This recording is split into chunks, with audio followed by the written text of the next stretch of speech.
King's News Broom at 1. I'm Stephen Compton first, the headline. President Joseph Boakai calls for the abolition of female genital mutilation and other harmful traditional practices. Presents a bill to the House of Representatives to pass into law. Former House Speaker Councillor Funati Kofi formally requires the establishment of US 25 million social safety net fund. It says it's made to assist vulnerable citizens meet education and housing requirements. And also coming up in the news, civil law code issues, temporary injection and suspends Federation of Liberian Youth ongoing electoral activities over complaints of constitutional violation. And away from home, Ghana's former First Lady Nanan Konadu Rawlings has died at age of 76. Duties of these developments, the news bulletin, and the voices of the news makers are all packaged. We are taking a very short break to be right back.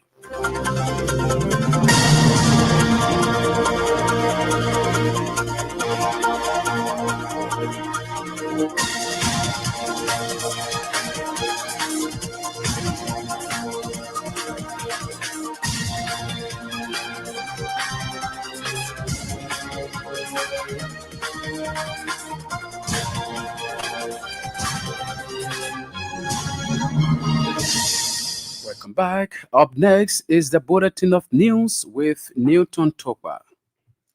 President Joseph Walker has presented to the House of Representatives a bill to ban harmful traditional practices in Liberia. The bill, titled An Act to Ban Harmful Cultural Practices in Liberia, was submitted to the House plenary by the Liberian President on Thursday during the fourth-day sitting of the third quarter of the second section of the 55th legislature. The proposed law, which intends to halt the use of adverse traditional practices in Liberia, was introduced in the House of Representatives following its submission by the President. The House of Representatives Press Bureau indicated that in that bill, the President's communication highlighted the bill arises from the government's national obligation to protect the dignity, rights, and health of all Liberians. The proposed law also seeks to protect women and children who remain vulnerable to practices that have long undermined their well-being, including female genital mutilation.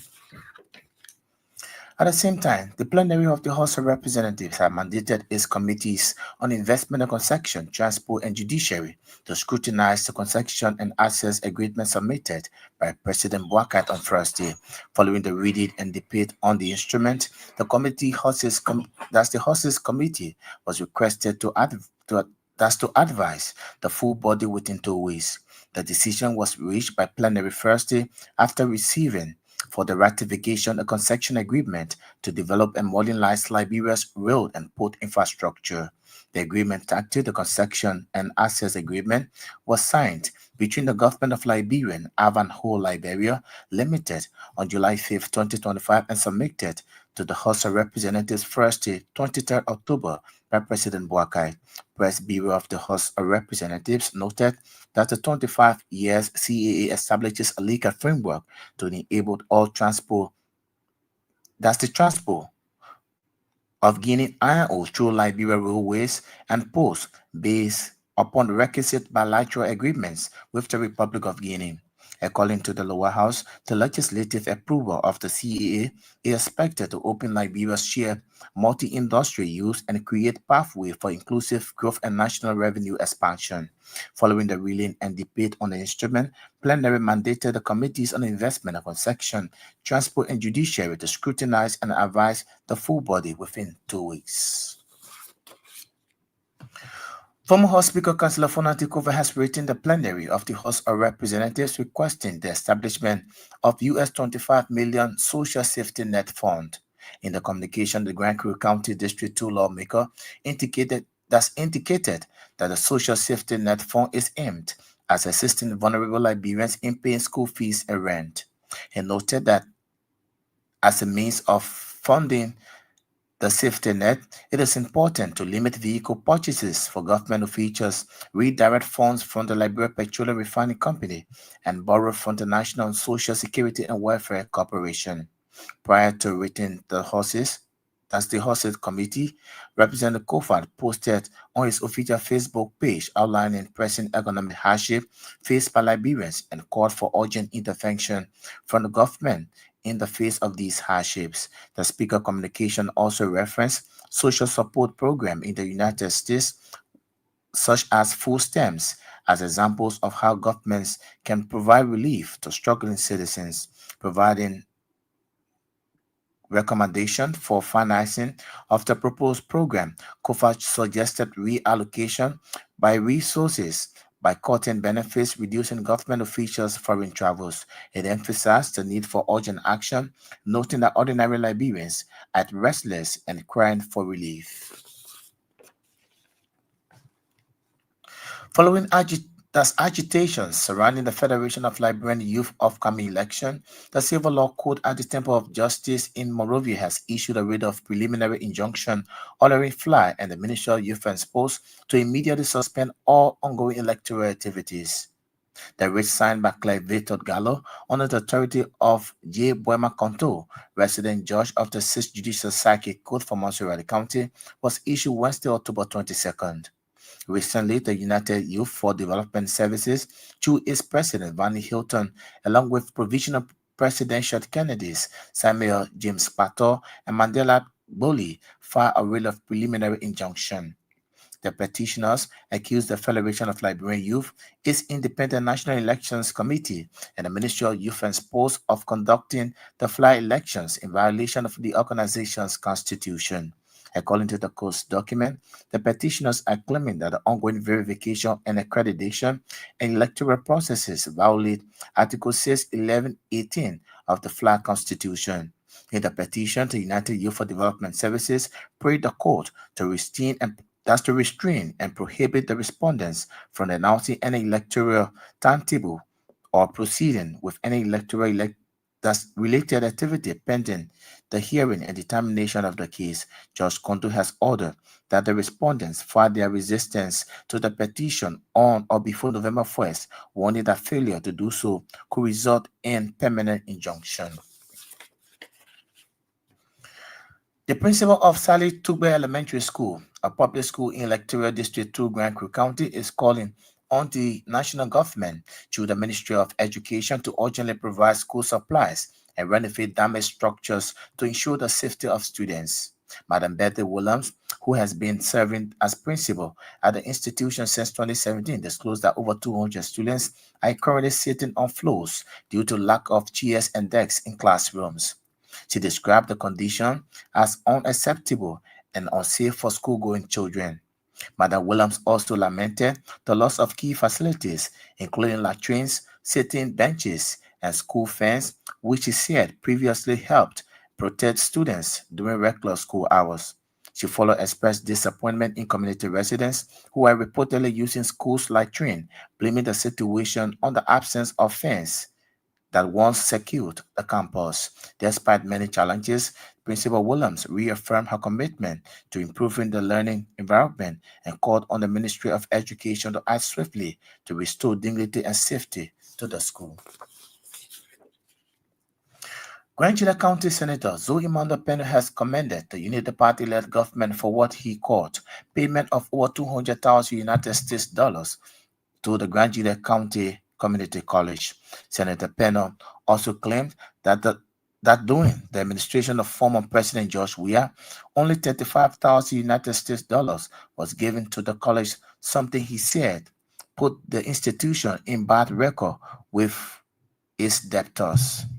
The Grand Judah Senator also spoke to reporters at his Capitol Building office Wednesday, arguing that during the administration of former President Ellen Johnson Sirleaf, almost all the clinics were given ambulances and provided per children regularly, noting that everything came to a standstill until we are led government. According to Senator Pena, the people of Grand Judah County will not be reserved voters for election purposes. It also claimed he became representative and then senator. He has always worked for his people to vote for the CDC, but they never benefited from the regime in terms of development.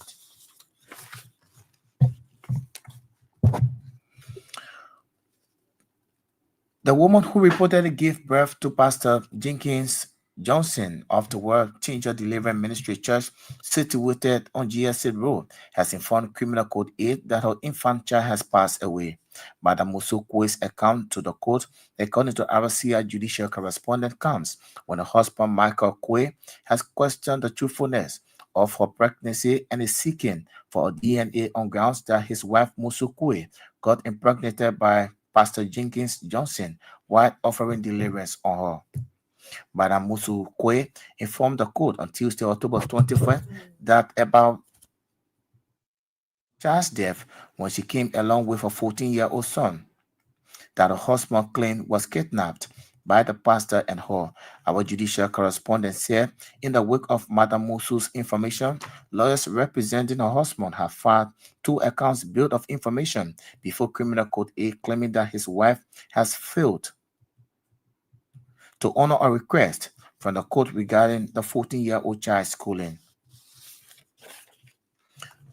Commercial flights between Monrovia and Istanbul are expected to resume following conclusion of discussion held by high-level delegation for Turkish Airlines. The Turkish Airlines delegation currently in Liberia on Wednesday met with senior officials of Liberia Airport Authority. Members of the Turkish delegation include Mohamed Dus, specialist in risk assessment and investigation directorate, Ahmed Yuslu, station manager, and Accord Akar, specialist. According to report, the engagement focused on assessing operational readiness, safety protocols, and infrastructural standards at the Rabat International Airport, which is currently undergoing a certification process. The visit formed part of the Turkish Airlines routine due diligence before launching or resuming service in any new market. Liberia Airport Authority Managing Director for Operations, Egon Kuya, disclosed that the Turkish Airlines intends to begin operation with twice weekly flights routed from Accra, Ghana, before transitioning to direct Monrovia Istanbul flight within the next 3 months. More than 7 persons have reportedly died following a fatal motor accident on the Banga Monrovia Highway. The tragic accident on Wednesday occurred between Thomas Farm and SKT areas. Reports indicated a black taxi traveling from Banga toward Monrovia attempted to overtake the other vehicle while one of its tires burst, resulting in collision with the white pickup truck. Those reported death on the accident include a baby and 3 others. However, the Wednesday accident death toll has increased to more than 7, including the driver of one of the vehicles involved in the collision. In a video posted on Facebook, Samuel Plau, Director of Communications at Phoebe Hospital, disclosed that several victims who are in critical condition have been transferred to JFK Medical Center in Monrovia for advanced treatment. He said the update was provided from the Phoebe Hospital emergency room, where many of the injured persons were initially taken for medical care. The Liberian National Police is said to have launched an investigation into the cause of the accident. Following President Joseph Boaká's submission of the bill to ban harmful traditional practices in Liberia to the House of Representatives, Brown County District No. 6 Representative Mama Brice Mensah has welcomed the decision. Mama Brice Mensah said as chair on the House's Committee on Gender, Women and Children Protection, she will ensure the bill is passed into law by collaborating with members of the House. The act is supported by the African Union Convention to Ending Violence Against Women and Girls and Conception and Access Agreement. 2 individuals believed to be disadvantaged youth have reportedly been found dead in rubber bush in David Deanstown, Kokoya Statutory District, Brown County. According to reports, they died as the result of consuming narcotic substances. Speaking at the scene, the That's the town chief of David's town, Sam Boyman, expressed deep frustration over the incident and called for the urgent deployment of Liberia Drug Enforcement Agency officers to help combat the rising drug abuse in the area. Chief Boyman alleged that the current LDA officers assigned to the region have overstayed and are no longer effective in addressing drug-related activities. It emphasized that in many instances, drug traffickers are arrested but later released without proper prosecution, a situation he described is weakening the community's efforts to fight the drug crisis.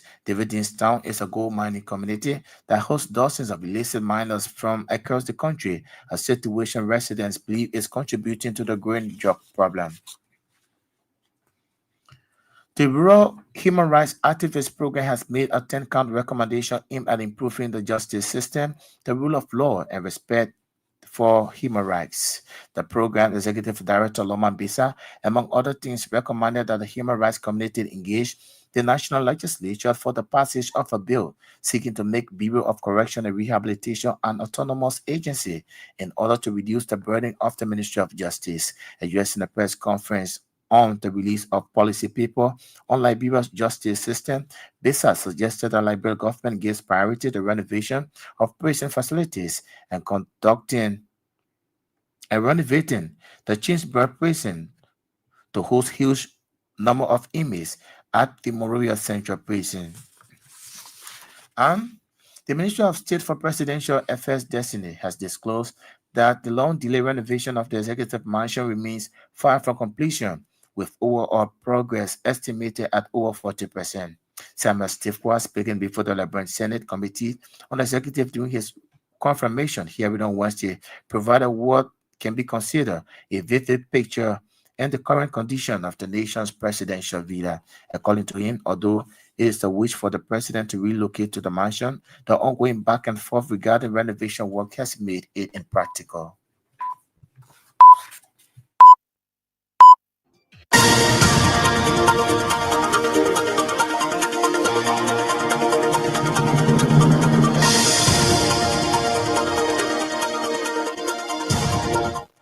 We'd like to say many thanks to Newton Topa for the news bulletin. It's a regular feature on King's Newsroom. 45 minutes of news about Liberia and elsewhere. In one of our top developments this afternoon, former House Speaker Councillor Fonati Kofa formally requested the establishment of US 25 million social safety net funds, says it is made to assist vulnerable citizens meet education and housing requirements. We're taking a very short break. When we come back, we'll bring you voices of the newsmakers.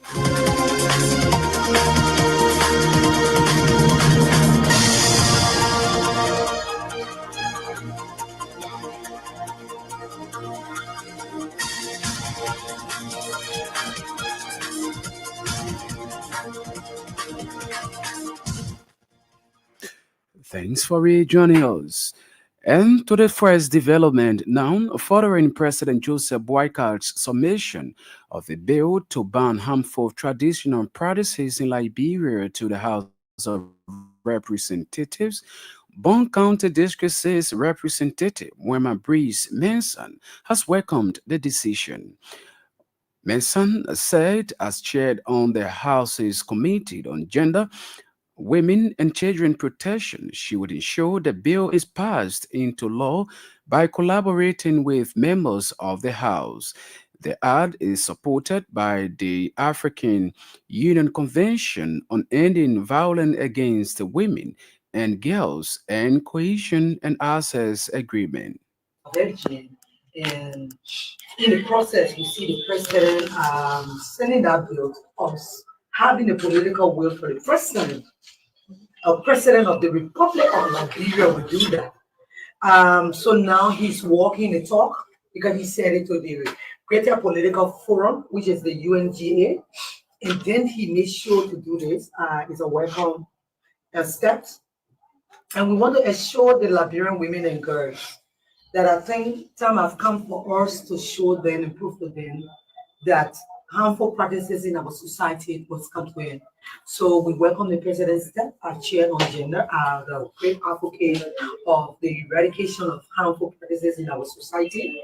And as committees, we promise our colleagues that we're going to do the proper thing and we're going to do the most needful things for our citizens for the right thing to be done. We know all of our colleagues are inclined, but again, there come a lot of other processes. Police have to go in the various districts. If I say I'm in favor of it, police also have to also take this in the places to be sure that, especially the counties that are hugely practicing these processes. So we look forward to all of the steps that will guide this process, that we all will be involved. The press will be always in the know of our process, and we all will be part of the process of the game. But we welcome the president submission, and we look forward to doing a good job for the Liberian people and making sure that the proper thing is done. Bon County District says Representative Mema Breeze Mensande speaking. Grand Jita County Senator Zoe Emmanuel Pendo has commended the Unity Party-led government for what he called payment of over 200,000 United States dollars to the Grand Jita Community College. Senator Pennell also claimed that during the administration of former President George Weah, only 35,000 United States dollars was given to the college, something he said put the institution in bad record with its debtor. The Grand Jita County senator who spoke to reporters at his Capitol building office Wednesday argued that during the administration of former President Ellen Johnson Sirleaf, almost all the clinics were given ambulances and provided petroleum regularly, noting that everything came to a standstill under the Weah administration. To be frank with you, this government, I never voted President Boakai, so the truth will always be said. But we believe very strongly. Almost all infrastructure development in my county was done is carried on by Unity Party. I will give you a common example. During former President Sirleaf's administration, that we never voted, she gave Grand Jita Community College. She gave Grand Jita Mayweather School. She gave us electricity, the West African power pool for Ivory Coast. She was cut off Grand Jita, but they believe in development. Every major infrastructure development that you see in Grand Jita today, the project was undertaken by former President Ellen Johnson Sirleaf. Almost all major clinics in Grand Jita County at the time had ambulances. The community college was fully sponsored by Education Ministry. After President Sirleaf left, those things cut off in my county. Our community college went down the drain. Despite we passed the bill for free education, the money is titled to those community colleges in Liberia, but Grand Jita Community College, that young men suffer in that college. The highest that Grand Jita Community College received, 30 to 35,000 in 6 years, from 2018 to 2023. Just 2 weeks ago, all vendors for the community college are supplying the community college, including the free education amount that need to be paid to our community college. This government paid closer to almost 200 some odd thousand United States dollars. So we shouldn't praise the people. I'm a politician. I came to this government for development to go back to my county. So whosoever that will help my people, you'll be praised. If President Baga is not doing the right thing, they're saying mob that's saying that I will come and tell the Liberian people and tell the Grand Jitians. But they took our people to be reserve voters, so they never give up political ears. And we are being blamed in the process. So now, other people that will never voted, and they give you a political ears, and we are getting those things, so it need to be aired out. I'm serving as a political bridge for my county and from my county and the government. So any good thing the government will do for my people, definitely will be. In the first place, let me tell you, roads bring development. For the next development, the present part of the Saleh Tubabu Elementary School, a public school in electoral district to Grand Jita County, the Grand Crook County, is calling on the national government through the Ministry of Education to urgently provide school supplies and renovate damaged structure to ensure the safety of students. Mana Betty Williams, who has been serving as principal at the institution since 2017, disclosed that over 200 students are currently sitting on the floors due to the lack of chairs and desks in the classrooms. She described the condition as unacceptable and unsafe for school-going children. And with the students and all working together, and one of the challenges that we're facing here, we lack of chairs, and also I want to put the schools into the fence. I want having in fence, and I already proposed to our boss, which is DO, attending to the desk issue for the students, and that of the latrine, to already get the latrine, and construct new latrine for the primary, while the ECE using the old latrine, the primary will be using the new latrine, and already proposed, and they're about to okay it for the summer project. I've been here since 2017. There is student currently, there are 200 students that are facing a problem. Yes, because what the reason of which they're using now, the campus is not in the fence. Once the campus in the fence, the community will not have power to come in. It's a plan now. I got a man to fence the area and be fencing it. I will do it in a local way. I'm look for my leg state to try to fence the area in the meantime before talking about concrete bricks or before talking about wire. I have a plan to add to the building, to construct new building, to add extra classroom. The Rural Human Rights Activist Program has made a 10-count recommendation aimed at improving the justice systems, the rule of law, and respect rights of people detained and imprisoned throughout the country. The program executive director Loman Bayside, among other things, recommended that the human rights community engaged the national legislature for the passage of a bill seeking to make Bureau of Correction and Rehabilitation an autonomous agency in order to reduce the burden on the Ministry of Justice. It is urgent that CSO actors, the Independent National Commission, engage the national legislature for the passage of the bill that seek to make the BCR autonomous. So the allotment of the budget to this particular sector of government is very low. They are raiding the different ghettos, which is good. They are combating drugs. But they are taking it to the prison, and the prison is already challenged. And then with the low budgetary allotment to the Minister of Justice, makes it very difficult for them.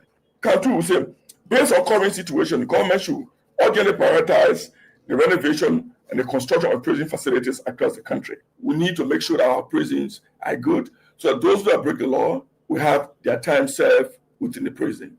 The next one is the slow adjudication of cases. It's key. It's one of the contributing factors to prison work cleanliness. You should try to fast track, making sure that cases on the court docket are adjudicated timely. Conform, in line with the Kampala Declaration of Prison Condition in Africa, that the police, the prosecuting authorities, and the judiciary should be aware of the problem caused by prison overcrowding and should join the prison administration in seeking solutions to reduce prison overcrowding. Judicial investigation and proceeding should ensure that prisoners are kept in remand detention for the shortest possible period, avoiding continual remand in custody by court. The next one says there should be a system for regular review of time detainees spend in prison. In Liberia, there should be coordination, making sure visiting the prison by the authorities who are involved to know or to determine how long this person stay in prison without going to court, so that you can then infringe on the fundamental rights of the people. But we're interested to know that there are people in the prison spend 5 years plus in the prison who are going to court on pre-trial, and that's a blatant violation of the Constitution and the penal code as well. So we are saying that the judiciary should work together with the Ministry of Justice, making sure that all of the applications on our rule of law is applied so that we can reduce our prison overcrowdedness. Human rights activist Lomand Besa there speaking. And now we have an hour past the news presentation. This is a reminder that you are listening to the Friday edition of King's Newsroom, 45 minutes of news about Liberia and elsewhere. In our top developments, President Joseph Boakai calls for the abolition of female genital mutilation and other harmful practices, presents a bill to the House of Representatives to pass into law. Former House Speaker Councillor Funati Kofa formally requests the establishment of US 25 million social safety net funds. Says it is made to assist vulnerable citizens meet educational and housing requirements. Civil Law Court issues a temporary injunction and suspends a Federation of Liberian Youth ongoing electoral activity over complaint of constitutional violation. And elsewhere, Ghana's former First Lady Nana Akufo-Addo Rugin has died at age 76. We are taking another short break. When we come back, we'll bring you more development.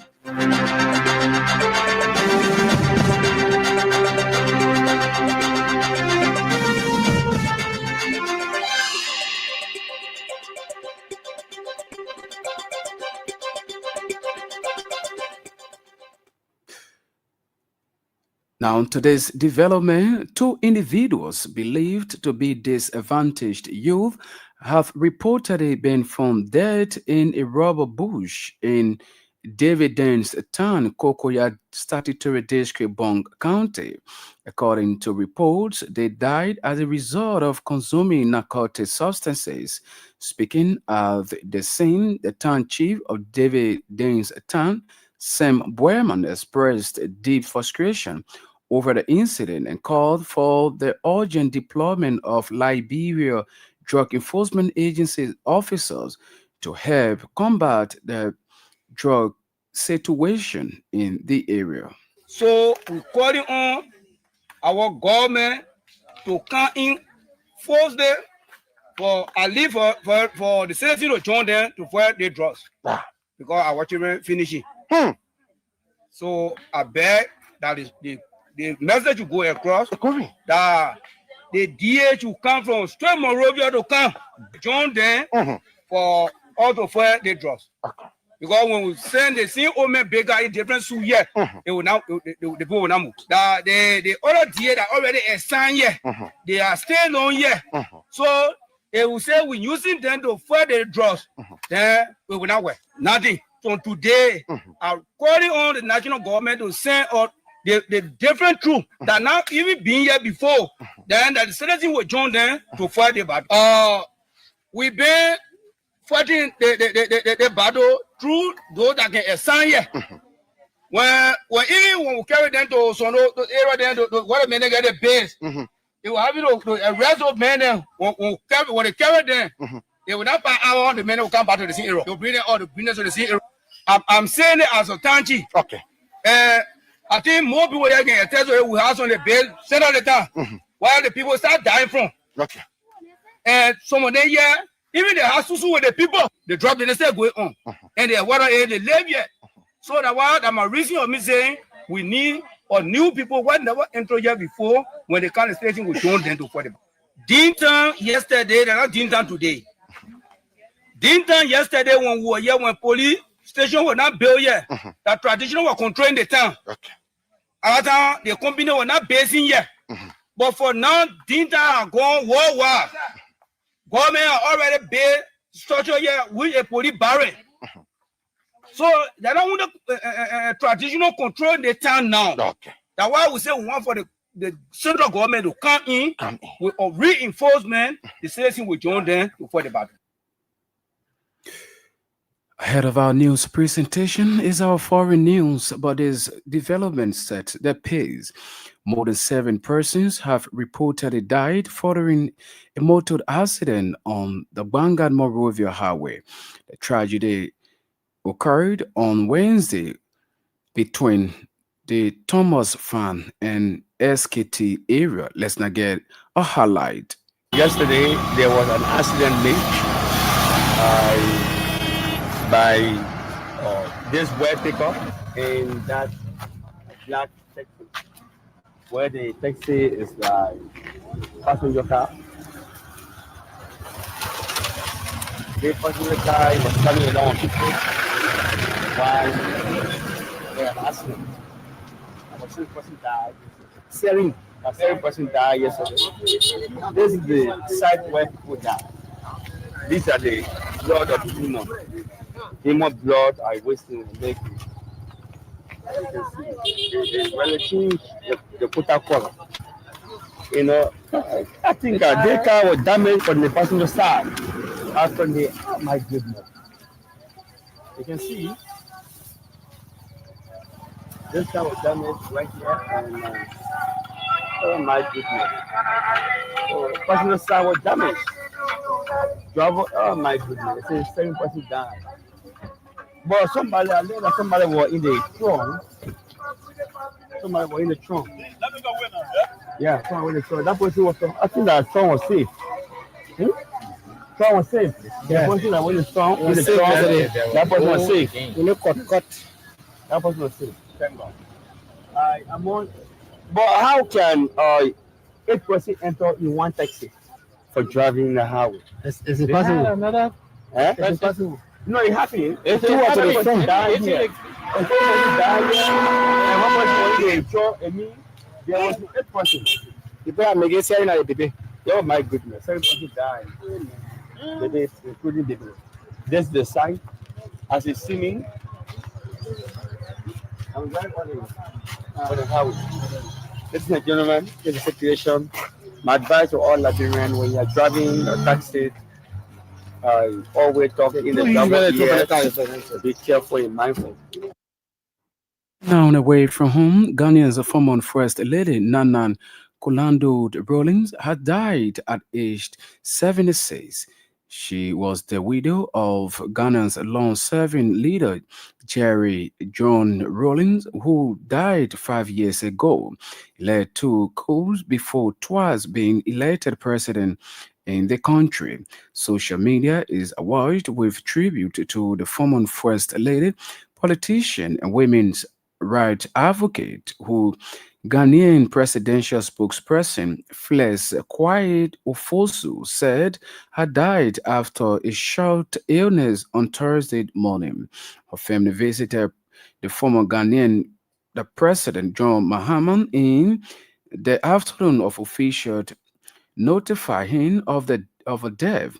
The president led the National Democratic Congress Party, founded by former Ghanaian president, also had burnt ambition but lost out her bid to become the NDC's presidential candidate in 2012. As First Lady, she founded the 31st December Women's Movement to empower women and teach them how to earn money to develop their communities. It was named after her late husband. That's all for our news this Friday afternoon. And before we take leave of you, reminder of top stories. We close the photo. President Joseph Boakai calls for abolition of female genital mutilation and other harmful traditional practices. Presents a bill to the House of Representatives to pass into law. Former House Speaker Councillor Fonati Kofa formally requests the establishment of US 25 million social safety net funds, says it's made to assist vulnerable children, citizen educational and housing requirements. Civil Law Code issues a temporary injunction and suspends Federation of Liberian Youth ongoing electoral activities over complaints of constitutional violation. Away from home, Ghana's former First Lady Nana Konando Rawlings had died at age 76. On this note, I'd like to say many thanks to our reporters and editors for making today's news presentation a success. Newton Togba was here with the news bulletin. Sam Andrews, Sala Control, and ably coordinated the sound. I'm Stevie Conton. Thanks for listening and watching.